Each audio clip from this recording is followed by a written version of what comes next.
Tu já sentiu aquele frio na barriga na hora de começar um caso novo na clínica? Ou ainda aquele receio se teu caso estava evoluindo conforme tu espera ou como tu gostaria? Ou ainda aquela preocupação se o que tu disse nos stories está realmente respaldado no saber científico? Sabe aquele medo também que a gente pode ter, né? Ou tem muitas vezes de saber se a gente está sendo assertiva com o cliente. E daqui a pouco, algo que a gente fala pode, inclusive, ocasionar uma desistência à terapia. Se tu te identificou com algum desses pontos, este episódio é para ti, Psi, porque hoje a gente vai estar falando aqui sobre a insegurança do terapeuta.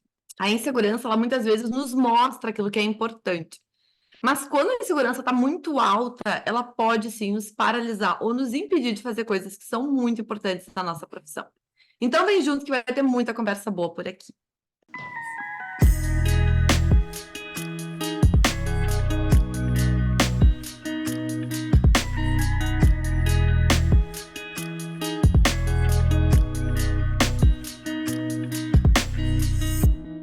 Check em todos da lista, assim, que foi falado. Tipo assim, eu fui fazendo o checkzinho aqui. Tá, sim. Sabra, tu fez checkzinho em todos aí? Todos os itens? Total. Acho que quem nunca, né? Nossa. Acho que a gente sempre experimenta algum tipo de insegurança, né? A gente lida... Por vezes eu me pego pensando nisso, assim, que a gente lida com um tipo de trabalho que é pouco previsível, né? A gente nem sempre sabe como o nosso cliente vai responder. A gente nem sempre sabe como vai prosseguir. A gente não sabe nem até quando eles vão ficar com a gente, né? Então, as relações, elas são muito inseguras, vamos dizer assim. Elas podem representar essa insegurança, porque a gente tem pouquíssimo controle, assim, né? Do que o outro entende, do que o outro experimenta com a nossa interação, né? Então, fiquei pensando sobre isso, como não se sentir insegura na relação com o nosso cliente, né? Não sei se faz sentido para vocês. É verdade, total, porque por mais segura que tu tá fazendo, tem outro, né? E a gente não tem o controle do outro, a gente não tem, tu falou, né, a questão é, é algo que é totalmente subjetivo também, o que está passando, a gente não lê a mente, a gente não sabe se o paciente ele está se posicionando de uma forma naquele momento que está sendo, né, coerente. Como é que eu vou te explicar assim? Não, a gente trabalha com o imprevisível, com o subjetivo, mas a segurança a gente vai ganhando na relação pelo que vai se construindo também. Eu acho que é bem mais fácil a gente se sentir insegura no início de um processo terapêutico do que depois que a gente já tem uma relação um pouco mais construída, né? Sem dúvida, não sei para vocês, mas para mim, sem dúvida, a insegurança. Claro que tem momentos que podem ser mais críticos dentro do processo terapêutico que também vão gerar insegurança. Mas quando tu tá com um paciente novo, onde tu ainda não conhece o funcionamento dele, a história dele, acho que abre muito mais espaço para as nossas inseguranças, né? E o mais, eu acho que o mais incrível assim é que nem sempre o paciente sabe, né, que a gente tá inseguro. É. Mas, Sabra, eu acho que perfeito. Eu até queria começar o episódio falando disso, assim, do quanto a insegurança, ela faz parte dos nossos processos de aprendizado, né? Porque a insegurança, ela deriva do medo, né? E quando a gente está aprendendo uma coisa nova, naturalmente a gente vai ter medo, porque aquilo é desconhecido. É uma habilidade que a gente não fez. Então, e eu fico olhando para minha clínica e eu noto, né? Claro que lá nos primeiros anos de clínica versus hoje, que eu já estou há 13 anos, a minha insegurança de começar um processo terapêutico é muito diferente. Por quê? Porque antes era uma coisa completamente nova, eu não tinha a experiência, a habilidade, né? Eu tinha a vontade, a gente tem o estudo, tem várias outras coisas. Então, e acho que isso, assim, né, é importante a gente falar, porque muitas vezes eu vejo que a insegurança, ela fica, as pessoas tentam combater a insegurança. Como eu posso me sentir menos inseguro? Menos inseguro. E muitas vezes não se trata de combater, né? Se trata de até abrir espaço para isso, entender a função disso, né? E até acho que é o próprio exemplo dessa gravação aqui. A gente está revezando agora aqui a ancoragem desse podcast, porque nos outros, todos os episódios era ele, né? Eu não sei, não episódios, nas outras, como é que fala? Temporadas. Temporadas, isso. E agora, né, a gente está revezando. É uma coisa completamente nova para mim ser âncora de podcast, né? É óbvio, a insegurança já apareceu aqui, fiquei rindo, travei, não consegui, comecei errado, aí deixei as gurias surdas falando bem perto do microfone. E é parte, né? Tem outras variáveis aí, mas é parte também dessa insegurança que vem de eu não estar sabendo, né? Então, acho que naturalizar isso, principalmente ou para quem está iniciando na clínica, ou assim, em casos diferentes, ou daqui a pouco estou começando uma nova fase na clínica, um projeto, agora é um workshop, agora é uma supervisão, ou estou atendendo pacientes diferentes, ou numa abordagem diferente. Eu acho que qualquer mudança dentro desse contínuo clínico vai trazer isso, vocês não acham? Uhum. Eu fiquei E, pensando muito sobre, né? Falamos aqui do início, né, das coisas e o quanto isso naturalmente gera insegurança. Mas fiquei eu voltando lá para novos atendimentos, né, que eu tenho. Claro, também, acho que depois de anos atendendo, sinto menos essa insegurança, aquele super frio na barriga. Claro, um certo nível de até de curiosidade. Quem será que é essa pessoa que vai chegar aqui? É inclusive muito bom, né, que a gente se coloca em atenção, se coloca com abertura ali, porque, né, vamos lá, a insegurança também é parente ali da ansiedade, né? Então ela coloca a gente em estado de alerta para estar atenta ao que a gente vai estar recebendo ali, né? Mas eu noto que a insegurança para mim nem sempre é no primeiro atendimento, mas é naqueles atendimentos que tu vê que o vínculo ele é um pouco mais difícil de acontecer, assim. Fiquei uhum. pensando sobre isso nos atendimentos especificamente, né? Então, por que, né? Fiquei aqui me perguntando, por que será, né? Porque eu não sei como é que a pessoa vai responder. Então, eu noto que muitas vezes eu não consigo ser tão espontânea quanto quando o vínculo ele flui de uma maneira melhor. Então, eu vejo que eu fico um pouco mais robotizada, assim, muito mais formal, assim, né? Então, às vezes eu tenho que até me esforçar para me soltar um pouco mais para ver se isso cria o vínculo. Então, é muito Uhum. interessante que muitas vezes a insegurança ela tem a ver com o próprio caso em si. Fiquei pensando Sem exatamente dúvida. nisso, né? E com a postura do paciente, né? Eu noto Total. muito assim, né? O quanto às vezes tu tá iniciando um atendimento super segura e algo, né? E aí é importante ser do autoconhecimento, né, gurias? Algo toca na gente que faz com que a gente fique inseguro pela postura do paciente, por algum feedback, por algum. Existem, e querendo ou não, né, gurias, tem pacientes que são um pouco mais desafiadores. Né, assim, às vezes até na primeira sessão, vamos pensar, pacientes que vêm já de um processo terapêutico. Por que que eu larguei o outro processo terapêutico? Por que que eu estou aqui? O que que não foi bom? O que que eu não quero que repita? Eu nunca esqueço, gurias, uma coisa muito besta, mas que eu vou falar para vocês que aconteceu. Eu tive um paciente lá no início da minha clínica que me disse que ele tinha deixado de ir na terapeuta dele antiga, porque ele percebia que ela estava sempre com as unhas descascadas. Pensei. Ele falava: eu achava isso um Nunca mais a Sabrina ficou com. sinal de relaxamento". Imagina se isso não bom, quando eu ia atender aquele paciente, eu tinha que olhar bem se eu não tinha feito a minha unha bem direitinho.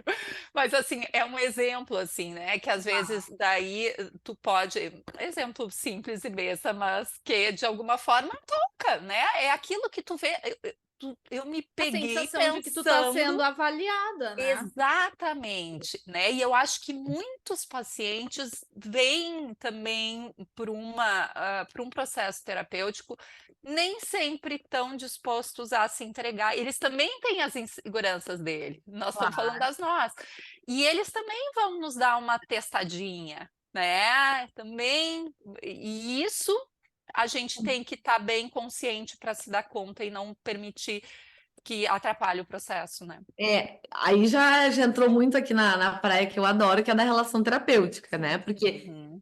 por vezes, né? E claro que a gente acaba levando isso para o terapeuta que está começando, ou para o terapeuta que se exige também, né? Pode ser um terapeuta mais que fica inseguro, mas é super importante esse dado que tu está trazendo, né? Do quanto a insegurança do terapeuta pode ser resposta de uma interação com um paciente, por exemplo, que é muito crítico, que é muito julgador, que é Aham. muito avaliador e que outras pessoas também se sentem inseguras na presença dele, né? Uhum. Então isso enfim, Para né?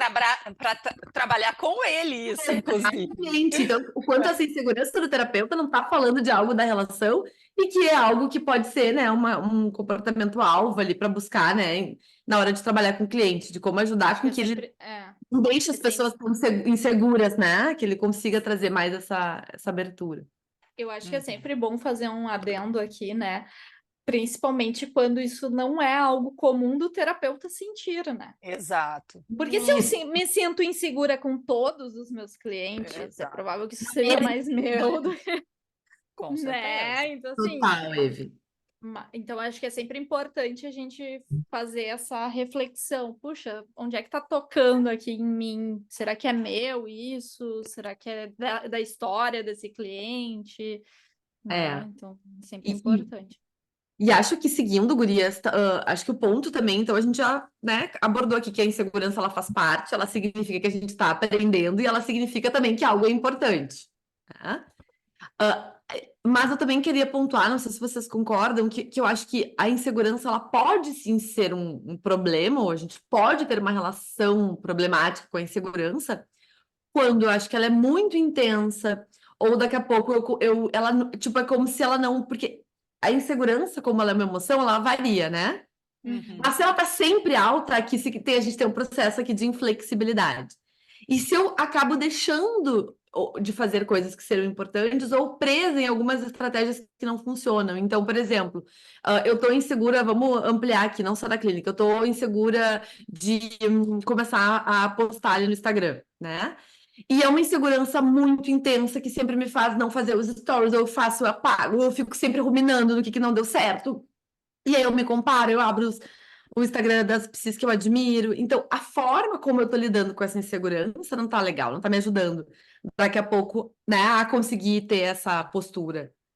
Então, nesse sentido aí, a gente trabalhar, né, até esse processo de flexibilidade da gente para conseguir contornar isso e lidar melhor com essa insegurança. O que vocês acham? Uhum. Acho que sim, concordo. E fico pensando, Gabi, sempre numa pergunta bem act, né? O que Vai tem de lá. importante nessa insegurança, por trás dessa insegurança, Uhum. né? Qual é a outra face dessa moeda, né? Uhum. Uhum. Porque para mim, ressignificou muito a minha insegurança e mudou muito a minha relação com a minha insegurança quando eu percebi que ela sinalizava o quanto eu me importava, Uhum.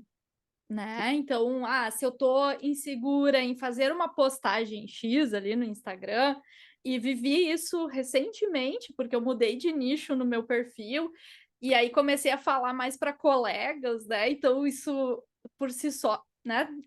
Vamos lá, qual é o maior medo do psicólogo se expor na rede social? Não é do possível pacientezinho ali, né?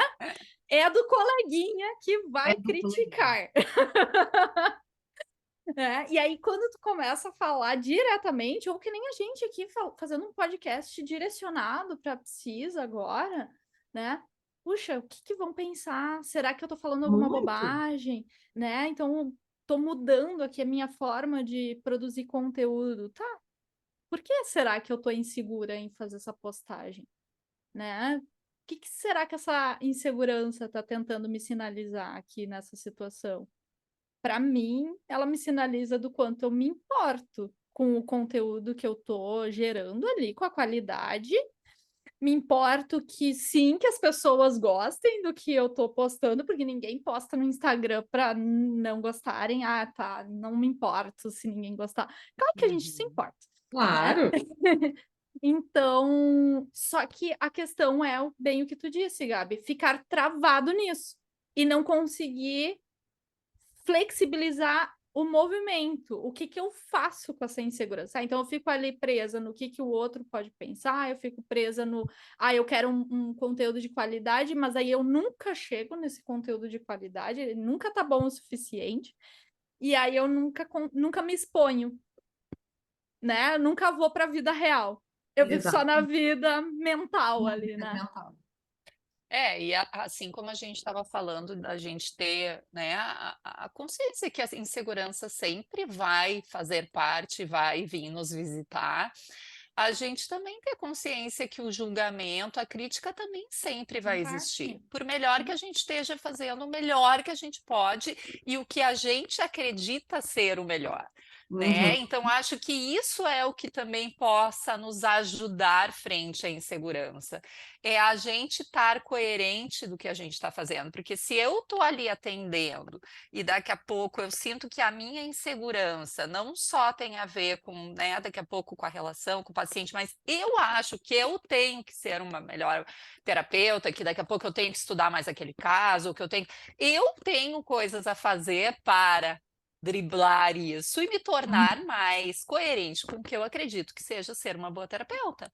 Mas muitas vezes a gente está fazendo tudo isso e igual se sente. E aí a gente conseguir acolher e aceitar. Ok, não vão gostar. Tem gente que não vai Nem a gente concordar. gosta da gente o tempo todo, né? Exato. E tá tudo bem, tá bem, né? Eu coloquei um post agora sobre isso, que eu acho que é libertador quando a gente entende que esse não gostar não vai nos matar, mas pode ser frustrante, pode ser incômodo, a gente sim se importa, porque eu também concordo contigo, né, Eve, esse papo. Óbvio. Ai, não tô nem aí, não, é mentira. E se isso acontecer, a gente também não vai chegar onde a gente quer, porque o Instagram é para gerar conexão, então se eu não tô nem aí. Tô produzindo conteúdo pra quem? É pro vazio, né? Tipo, não, eu tô construindo conteúdo para as pessoas, né? Exato. Sim, ou só para mim, né? Pro meu se é só pra ego, mim, só. Então beleza, né? Tá certo, só eu vou lá e dou like. Exatamente. Mas, gurias, é que eu acho que tem um ponto importante aqui, do tipo, vamos pegar agora num caso clínico. Eu posso estar insegura, por exemplo, num atendimento, tá? Não tem a ver com ser início do processo terapêutico, tem a ver com acontecer alguma coisa ali que eu não tô sabendo manejar. Ponto. E aí eu tô insegura com aquele caso, com aquele andamento. Eu vejo duas vertentes, assim, do tipo, pode ser que essa insegurança esteja sinalizando que, além de me importar, eu não tenha um repertório e habilidades que aquele caso está me Para exigindo. lidar naquilo. Pra lidar. Eu não Então, tô enxergando alguma coisa, né? sabe, Preciso de um olhar de outra pessoa, né? e posso conseguir isso com supervisão, daqui a pouco tá me faltando uma especialização. Exato. Então, tá me faltando um domínio técnico. Então, a insegurança aqui, ela tá sendo extremamente coerente com essa, né, falta de habilidade de repertório. E aí, faria sentido uma resolução de problemas, né? Vou lá, o que eu posso fazer com isso? Estudo. E eu penso num outro caso também, que é do tipo, existe essa dificuldade e tal, e aí, só que não é uma falta de repertório, essa é uma insegurança que vem sempre, e aí a pessoa se enche de curso, se enche de livro, se enche de tudo, porque tá sempre achando que sentir nunca é bom o Tá insegurança... sempre na suficiente. falta, né? Não, Tá sempre na falta. E E aí, sempre vai faltar um certo nível, né? No sentido de a gente não vai saber tudo, a gente não vai dominar todas as técnicas, a gente não vai ajudar todos os casos, né? até no Mas caso de partilhar dessa insegurança poderia até ser útil, assim, né? Porque tem Com muita certeza. que não sabe o que fazer, né? Eu ia até falar disso. Exatamente. Eu acho que, assim, se a gente for pensar o quanto é vulnerável para o outro lado também, um paciente vir abrir a vida dele, se mostrar inteiramente ali, é uma zona bem insegura. E o quanto muitas vezes a gente poder, e eu acho que isso dentro da linha que trabalhamos, né, nos abre espaço para essa exposição da autorrevelação, da gente poder, né, estar falando um pouquinho das nossas emoções, o quanto isso ajuda e nos conecta também. Eu já tive caso de paciente que chegou super, sabe quando sente que a paciente assim está super insegura de se expor por ser né, da área, por ser, né, colega, e tipo, ai, como que eu vou trazer isso? Que vergonha trazer isso, né? E daí tu coloca e tu traz o teu lado, as tuas inseguranças de também estar atendendo uma colega, um profissional, e o quanto isso foi útil, né? O quanto isso conectou, o quanto isso fez com que fluísse, parece que foi um respiro, assim, sabe? Ai, que bom, né? E daí limpou o espaço. Parece que assim as inseguranças Podemos foram falar se disso, dissolvendo. então, né? Exato. Uhum. Acho que esse já pode ser uma ideia aqui, né? Se a gente não trata a insegurança como algo a ser combatido, a gente também tem mais curiosidade tanto para olhar, para experimentar e muitas vezes daqui a pouco para convidar, né, o paciente ou enfim, né, a perceber isso. Eu acho que, só desviando aqui um pouquinho o assunto. Desviando não, né? Porque a gente tá falando ainda de insegurança, mas não estava na nossa pauta. A Sabra trouxe um assunto que eu acho que é super relevante. A insegurança de terapeutas atendendo outros terapeutas, É. Uhum. né? É. Quando... Eu só penso assim, ó, medo de julgamento para mim é o que está mais Total, por trás dessa insegurança. Dos dois total. lados, Dos né? dois lados, dos dois lados. É, E cheio de Exato. tabus, assim, né? De novo, como se nós não pudéssemos ter dificuldades emocionais e de saúde mental. E o outro mito é de que o terapeuta, então, tem que saber Tá sendo tudo. avaliado, né? Tipo assim, nossa, ele sabe o que eu deveria estar fazendo com ele, né? Tipo, Ou ele deveria acertar, deveria saber, né? Ou a gente se bota é. nesse lugar. É. Quanto... E que a gente atende, eventualmente a gente vai atender, às vezes, alguns terapeutas mais, outros menos, mas em algum momento a gente vai atender algum colega e a gente vai talvez ser pego por essa armadilha, assim, né? Da insegurança de atender colega, né? Então, Uhum. fiquei pensando que é um outro lugar bem vulnerável, que é diferente a vulnerabilidade, né? Diferente de outros pacientes, né? E eu acho que, assim, às vezes nem só colegas, né? Mas, assim, tu atender, dependendo uma indicação de um caso de alguém que tu confia muito, né? Que veio Tem de uma uma pessoa que cobrança maior então, interna, assim, né? tem várias situações que vão nos despertar, né? Sem dúvida. E, e a gente poder. Quando a Gabi estava falando de uma questão de não ser o tempo, eu me lembrei muito uma fala de uma vez da Gisele Bündchen falando que até a última vez que ela pisou na passarela, assim, sempre teve o frio na barriga, Uhum. né? Então, assim, quem olha diz. Entende? Ah, não, aquela pessoa deve estar super mega segura, como se não sentisse mais nada. Não, então assim, cada caso é um caso, por mais que a gente esteja super segura, com anos de experiência, é uma pessoa nova, é algo novo, né, o desconhecido a todo momento ali que se apresenta para nós. E é não só o outro, mas a gente na relação com essa pessoa diferente. Uhum. Então, a gente também não sabe o que aquela pessoa vai despertar na gente. Né? Exato, Então, a gente exato. se abrir para essa experiência contemplando que a insegurança vai poder fazer parte dessa relação e que não necessariamente isso seja um problema, né? Porque sim, pode ser, né? Quando a gente fala assim, É. pode nos paralisar, pode, mas não necessariamente, né? A Eu gente conseguindo fiquei, dar conta disso e trabalhar isso em nós, ok. eu fiquei pensando, minha mente está me dizendo que é um tipo de julgamento, pode até ser, mas eu teria um pé atrás com aquele terapeuta que diz que nunca se sente inseguro. Exatamente. Eu também.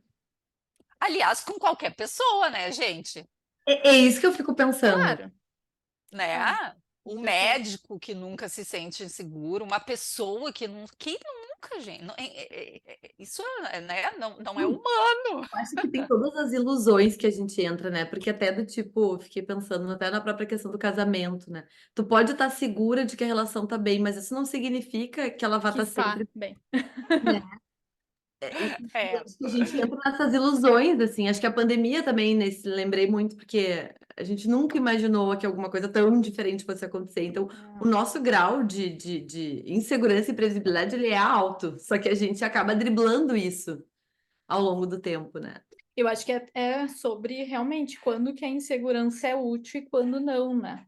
Pra gente, é, para controlar o nosso comportamento, vamos pensar assim, né? Então é. eu vou agir conforme essa insegurança. Isso vai ser útil para mim, para esse contexto, vai me aproximar de algo que é importante para mim a longo prazo? Não, né? E ainda que seja de autoproteção naquele momento, de esquiva naquele momento, às vezes vai fazer parte É também, bem né? importante.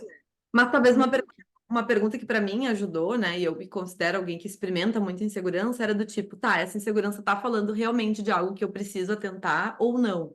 Que daí era o caso que eu falava antes. Então, por Do exemplo, último. se eu tô insegura com um caso e eu não tenho aquela habilidade, ou enfim, até com o próprio Instagram que eu dei o exemplo antes, muitas vezes eu busquei cursos porque fazia sentido, porque a minha insegurança vinha de falta de clareza, de estar perdida, de estar com muitas informações diferentes. Então, isso estava gerando insegurança. Tá? E aí foi super importante ter ido atrás. Mas em vários outros momentos eu também noto, né? É a questão da função que a gente tanto fala, que eu estava insegura e, na verdade, era, enfim, parte da minha experiência de estar insegura, eu não precisava de mais, eu só precisava ir. E aí eu ia lá e ainda assim busquei mais cursos num exagero, numa coisa que não tinha necessidade. Era só se eu só tivesse mais abertura para insegurança, teria ido, entendeu? Mas eu achei, não, vai ver que eu preciso saber mais. Então, percebam, né? Não tem a ver com sentir ou não insegurança, mas, de novo, qual é a função? É que eu fiquei pensando aqui se essa insegurança que a gente está falando também tem a ver com outro sentimento que a gente fala muito pouco, que é a vergonha, né? Uhum. O- Eu acho que andam bem juntas, né? Andam bem juntos, né? Bem juntos. Então, quando é realmente de algo até de selfie, assim, de eu me sentir inadequado, porque daí eu fiquei até pensando nesses outros lugares da prática clínica, que é de se expor nas redes sociais, ou se expor para fazer networking offline mesmo, né? Aham. Conversar com outros profissionais. Eu já me vi muito travada de conversar, inclusive com outros profissionais, muito pela vergonha, assim, do tipo, e se eu falar alguma bobagem, eu não sei tanto, e aí o que ele vai pensar de mim, né? E não sei como é que é a experiência de vocês, mas eu lembro lá no início, nossa, falar com um médico, com um psiquiatra, Um para mim era psiquiatra. extremamente ansiogênico, assim, porque eles também já têm na sua maioria, uma postura mais de eu sei, né? Eu sei, um pouco de arrogância, né? Não quero generalizar, tem outros que são maravilhosos, mas então isso intimida também. E daí, se eu já tô ali grudada com essa insegurança ou com essa vergonha de algo que eu tô achando que é defeituoso em mim, vai me Vai. travar mais ainda de fazer movimentos muito importantes para minha Exato. prática clínica, né, gurias? E era nesse sentido que eu ia falar, assim, né, Eve, a gente conseguir entender frente à insegurança quais os movimentos que a gente costuma ter e de que forma isso está afetando, por exemplo, a relação terapêutica, né, que daqui a pouco tu tá com um caso, vou usar um exemplo, né, um caso onde daqui a pouco tu esteja inseguro que aquele paciente vai permanecer em terapia e daqui a pouco tu deixa de fazer intervenções que tu acredita que sejam importantes que tu faça com medo que ele fuja, né? Que ele caia fora. E tu não é coerente com a terapeuta que tu gostaria de estar sendo e que tu acredita que seria o que tu deveria fazer pelo medo de perder o paciente, pelo medo de magoar o paciente, pelo medo do que for, entende? E a gente acaba não sendo, né, a terapeuta que a gente Efetivo. gostaria de ser, e isso vai acabar mais cedo ou mais tarde, esse paciente ele vai cair fora, porque eu não vou estar sendo, não, né, Ou tu uma vai boa estar, terapeuta, ou a ou gente vai estar insatisfeito, né? isso que eu ia dizer, ou tu vai estar até alimentando a própria insegurança, porque tu também vai começar a ver que o processo não anda, que o processo não progride, mas porque Exato. talvez tu não esteja fazendo aquilo que precisa, né, no caso. Sim, e E a aí, gente exatamente não está cumprindo a função que a gente é, se propõe, né? Porque daqui a pouco o paciente está ali por anos, tá tudo, tá, para ele tá tudo bem, mas tu sente o que que eu estou fazendo? É o trabalho que eu gostaria de estar fazendo, né? Então, eu acho que é bem importante a gente se atentar ao nosso comportamento frente a essas inseguranças, né? Se ele está sendo útil ou não, né? Dentro do que a gente acredita que é importante. uhum, com certeza.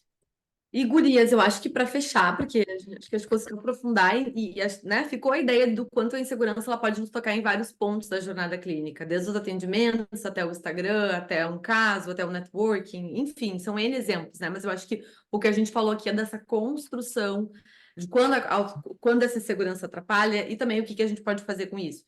eu queria fechar com 2 estratégias que eu acho que são super importantes e que podem ajudar aí as pessoas que estão nos ouvindo, né? Os psis. Que eu acho que a primeira é lembrar que a gente só vai construir confiança nas coisas que a gente faz através da experiência. Se Então, expondo. Uhum. não vai ter como Fazendo. Não tem só jeito. fazendo, né? Não tem jeito, porque às vezes a gente quer mudar a ordem das coisas, eu quero me sentir confiante para me expor, e é justamente o inverso. Uhum. Da exposição é que vai vir a confiança, por quê? Porque a gente daí vai entrar em contato com aquilo, a gente vai desenvolver a habilidade e a gente vai perceber a nossa evolução. E essa percepção de evolução nos deixa mais seguras, né?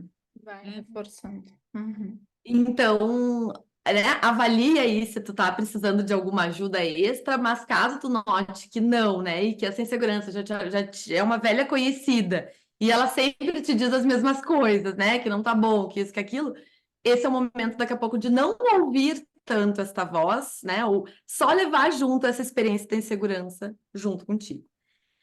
E o segundo ponto, que não é muito diferente, mas que eu acho que eu queria pelo menos ressaltar, é do quanto a gente vai escolher o foco da nossa atenção.